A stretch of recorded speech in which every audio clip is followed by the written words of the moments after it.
ঈদের ছুটিতে চলে গেলাম রাঙ্গামাটির উদ্দেশ্যে। তো রাঙ্গামাটি যেতে কিভাবে কি করা লাগে এবং কত টাকা খরচ হয় সবই দেখাবো আজকে এই ভিডিওতে, সো দেখতে থাকি।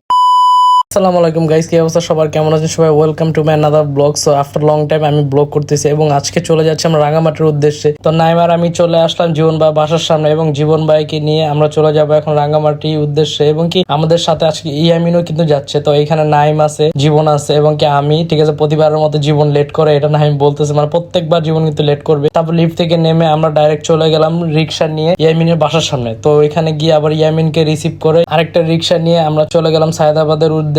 তো সায়দাবাদ থেকে আমরা টিকিট কাটলাম, কারণ সায়দাবাদ আসার পর দেখি রাঙ্গামাটির কোনো টিকিট নাই। তো রাঙ্গামাটি যেতে হলে আপনার আগে থেকে টিকিট বুকিং দিয়ে যেতে হবে। বাসের সংখ্যা রাঙ্গামাটিতে খুবই কম। তো রাঙ্গামাটি যেতে হলে আপনার আগে থেকে বাসে টিকিট কেটে রাখবেন অনলাইনের মাধ্যমে। চট্টগ্রামে বাসে উঠে চলে গেলাম চট্টগ্রাম বাড়িহাটি। তো চট্টগ্রাম বাড়িহাটি নেমে ওইখান থেকে আবার একটা সেনজি ঠিক করলাম, কারণ অনেক রাত হয়ে গেছে। তো ওইখান থেকে আবার একটা সেনজি ঠিক করে আমরা চলে গেলাম অক্সিজেন মোড়। তো অক্সিজেন, কারণ অক্সিজেন মোড় থেকে আপনার রাঙ্গামাটি সব বাস পাওয়া যায়। তো অক্সিজেন মোড়ে আসার পর এখানে দেখি অক্সিজেন মোড় বাসের সংকট, কারণ আমরা অনেক সকাল সকাল আসলাম, যে কারণে আমরা একটা বড় ধরনের একটা সেনজি নিয়ে নিলাম। সেনজিতে পার পার্সন প্রাইস পড়ছে আপনার 250 টাকা, 250 টাকা, কারণ এটা অনেক কিলো, 2 ঘন্টার একটা পথ নামাবে রাঙ্গামাটি বনরূপা পৌরসভার সামনে। তারপর আমরা সেনজিতে উঠে কঠিন কঠিন ভিউ দেখতে পাই চলে গেলাম বনরূপা, কারণ রাঙ্গামাটির যে হাইওয়ে রোডটা ছিল এবং রাঙ্গামাটির উপর যখন অনেক উঁচা উঠতেছিল, আপনার ভিউটা দেখলে বুঝতে পারেন জাস্ট ওয়াও, কোটি টাকার ভিউ ভাই। এত সুন্দর ভিউ দেখতে চলে আসলাম আমরা রাঙ্গামাটি বনরূপা পৌরসভার সামনে। তো এইখানে নেমে আমাদের যেহেতু হোটেল বুক দেওয়া ছিল দ্য হিল অ্যাম্বাসেডর হোটেলের নাম, কারণ হোটেলটা ছিল পুরা রাঙ্গামাটির মধ্যে সবচেয়ে বেস্ট একটা হোটেল, মানে খুবই ছোটখাটো একটা লাক্সারিয়াস হোটেল বলতে পারেন। আপনারা যারা আসবেন এইখানে কিন্তু অবশ্যই থাকবেন, কারণ এখানকার সার্ভিস অনেক ভালো। তো আমাদের এক পরিচিত বড় ভাই ছিল, তো উনি আমাদের সাজেস্ট করলো যে দ্য হিল অ্যাম্বাসেডর পুরো রাঙ্গামাটির মধ্যে বেস্ট একটা হোটেল। তো এই জন্য আমরা